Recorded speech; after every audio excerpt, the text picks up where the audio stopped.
How's everybody doing? My name is Anthony Brian Logan, and today we got to talk about U.S. Surgeon General Jerome Adams speaking about how the virus has affected minority communities at a higher rate than non-minorities, what can be done to prevent this from being the case. And while he was talking about that particular thing, he used some language that some people found offensive, although I found nowhere near offensive at all. Matter of fact, what he said was appropriate for the situation and his intended goal. But before I get into it, let's roll a couple of clips. The first clip will be Jerome Adams talking about the situation using the quote unquote offensive language. Then he's going to be asked a question about it by the now infamous Yamiche Sender, and you'll see his response to that. After we get done with those two videos, I'll talk about what was said in each. I'll give you my 2 cents, my analysis, and then I'll wrap it on up with a nice bow on top. So without further ado, let's go ahead and roll it. If you must go out, maintain 6 feet of distance between you and everyone else, and wear a mask if you're going to be within 6 feet of others. Wash your hands more often than you ever dreamed possible. Avoid alcohol, tobacco, and drugs. And call your friends and family. Check in on your mother. She wants to hear from you right now. And speaking of mothers, we need you to do this, if not for yourself, then for your Abuela. Do it for your granddaddy. Do it for your big mama. Do it for your pop-pop. We need you to understand, especially in communities of color, we need you to step up and help stop the spread so that we can protect those who are most vulnerable. I have a quick question for you. You said that African Americans and Latinos should avoid alcohol, drugs, and tobacco. You also said do it for your abuela, do it for Big Mama and Pop Pop. There are some people there are some people online that are already offended by that language and the idea that you're saying behaviors might be leading to these high death rates. Could you talk about whether or not could you, I guess, have a response for people who might be offended by the language that you used? Well, I use that language because that's the language. I've been meeting with the NAACP, with the National Medical Association, with others. I actually talked with Derek Johnson multiple times this week, the head of the NAACP, and we need targeted outreach to the African American community, and I use the language that is used in my family. I have a Puerto Rican brother-in-law. I call my granddaddy granddaddy. I have relatives who call their grandparents Big Mama. So that was not meant to be offensive. That's the language that we use and that I use, and we need to continue to target our outreach to those communities. It is critically important that they understand it's not just about them. And I was very clear about that. It's not just about what you do, but you also are not helpless. We need to do our part at the federal level. We need people to do their parts at the state level, and we need everyone, black, brown, white, whatever color you are, to follow the president's guidelines, the coronavirus guidelines, and do their part. Because when I talked to the NAACP 3 weeks ago, it's important to note that one of the things they asked me was, can you help dispel the myths in this community that people actually can't get coronavirus if they're black? That was a myth that was out there that's actually very important for us to squash here. So do you recommend that all Americans avoid tobacco, alcohol, and drug use at this time? Absolutely. It's especially important for people who are at risk and with comorbidities, but yes, all Americans. So thank you, and I will clarify that. All Americans need to avoid these substances at all times. I put out a smoking cessation report in January. I put out an advisory against youth and pregnant women using marijuana last year, and that was not directed towards any one race. That's everybody needs to do everything they can to be as healthy as possible at this critical time. All right, so you heard that, you saw that. Now, first things first, let's talk about what he said.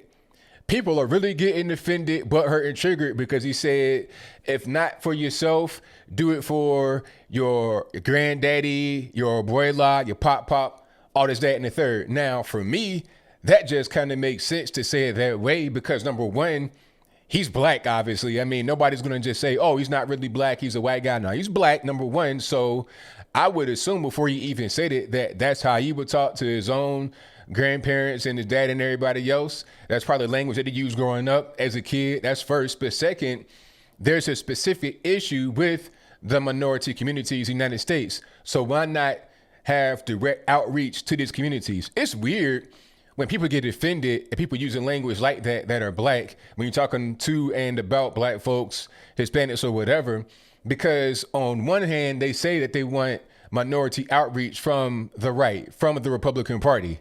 That's what they want. But then when they get it, they're offended at how it comes out. They don't really want us to say anything to them. Although they'll say they do, they really don't. Because when we actually do it in a common sense kind of way, then all of a sudden it's pandering, it's cooning, X, Y, and Z. You got blue checkers calling them a coon on Twitter. And I'll place a screenshot of that on the screen before you. So it was like, what do you actually do to get your message out there to the communities that are wanting it? But also, he said that he had spoke to the NAACP and also the Black Nurses Association about what can be done to dispel some of the myths in the Black community. Because remember, it was this whole thing about if you're Black, you can't get the virus. So we're not really taking this seriously. We ain't washing our hands, wearing no face mask or nothing. Now me, I'm not wearing the face mask. I don't care, but I am going to wash my hands and just be safe. But a lot of us don't even really care. We're just like, we can't get it, whatever.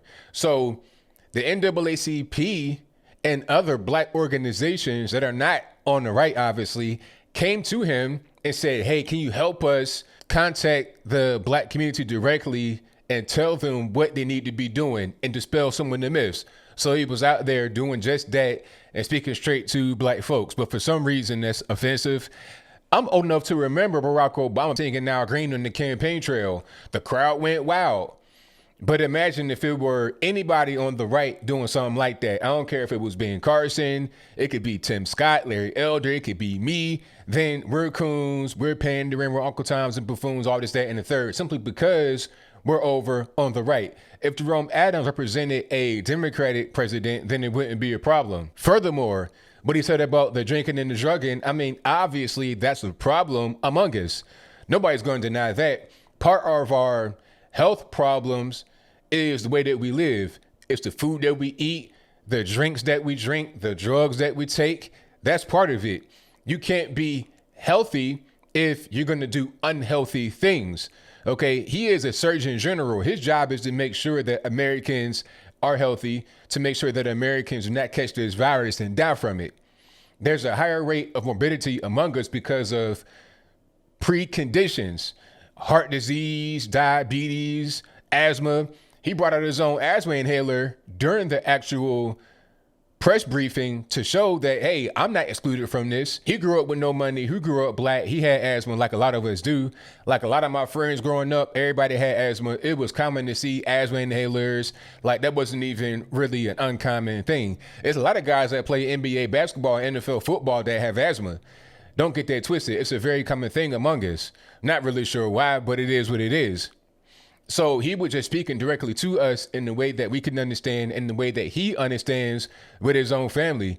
I mean, people in my family call granddaddy, granddaddy. That's just a normal thing. You pop, all of that. That's nothing out of the ordinary. You know, where I'm at right now, they say Meemaw, all this, that, and the third. If you would have said Meemaw, would they get offended by that? Would that have been an offensive thing to say? I mean, these people are ridiculous. But like I said, you can be Barack Obama, sing Al Green on stage. That's fine. You could be Slick Willie, play the saxophone on stage. That's fine. You could be Hillary Clinton talking about, I got hot sauce in my bag. That's fine. You can be Pete Buttigieg and pretend, not even really, drink a 40-ounce with Data Samara on Showtime on television, and that's fine. But God forbid, my man Jerome Adams, a Surgeon General, says, wear face masks, social distancing, wash your hands. If not for yourself, do it for your granddaddy. Oh my goodness, clutching my pearls. This is ridiculous, but you know what? This is what the mainstream media bring you. They bring you the Yamiche Cinders. They bring you the Jim Acostas. They bring you all these nut jobs over there to ask questions in a certain kind of way to make the person they're asking questions of appear to be a bigot, out of touch, racist, or whatever. And what's crazy is that on Twitter, I'm seeing people call this man racist. White liberals now calling this Black guy racist. It's like, do you even have a dog in the fight? Why are you even worried about it? And how are you going to call him racist when he's using the language that he's been using his whole life? I don't really understand. But like I said, I do understand. I get it. It's because Jerome Adams is the Attorney General under Donald Trump. If he were under Barack Obama, Slick Willie, or somebody else, Hillary Clinton, Buttigieg, it's all good. They can do whatever they want. It's crazy. It's hypocritical. And this is part of the reason why people are leaving the left. They're tired of the shenanigans and foolishness that comes from the left. But I think I'll leave that right there for now. And what say you? Do you think that the U.S. Surgeon General Jerome Adams was correct to use language that he used to say your abuela, your pop, and whatnot? If that's your viewpoint, let me know why in the comments below. Or was he not correct to use that kind of language? Should he have been more quote unquote professional? And what is professional anyway? You know, like, how are you really judging that? Are you judged based upon how well of a job you do? If he's able to say that, it gets attention and people are able to protect themselves more and take better care of themselves, I consider that to be mission accomplished. That is professional. You're doing your job well. That should really be all that matters. If you get a few lunatics on Twitter that get butthurt, oh well, that's just life. You're not going to be able to prevent that anyway. So he's doing a great job. Shout out to him. Shout out to the whole administration. They're doing well. If you're mad, who cares? If you're a blue checker on Twitter, that's just part of the game. You're not really doing anything outside the ordinary. It doesn't really matter if you're in the middle of a pandemic, if it's a regular day. You're going to always attack the right, and you're always going to be kid gloves with the left. But whatever your thoughts are, please let me know in the comments below. And that's all I got to say for this video. If you like what you heard, please comment, rate, share, and subscribe. Peace.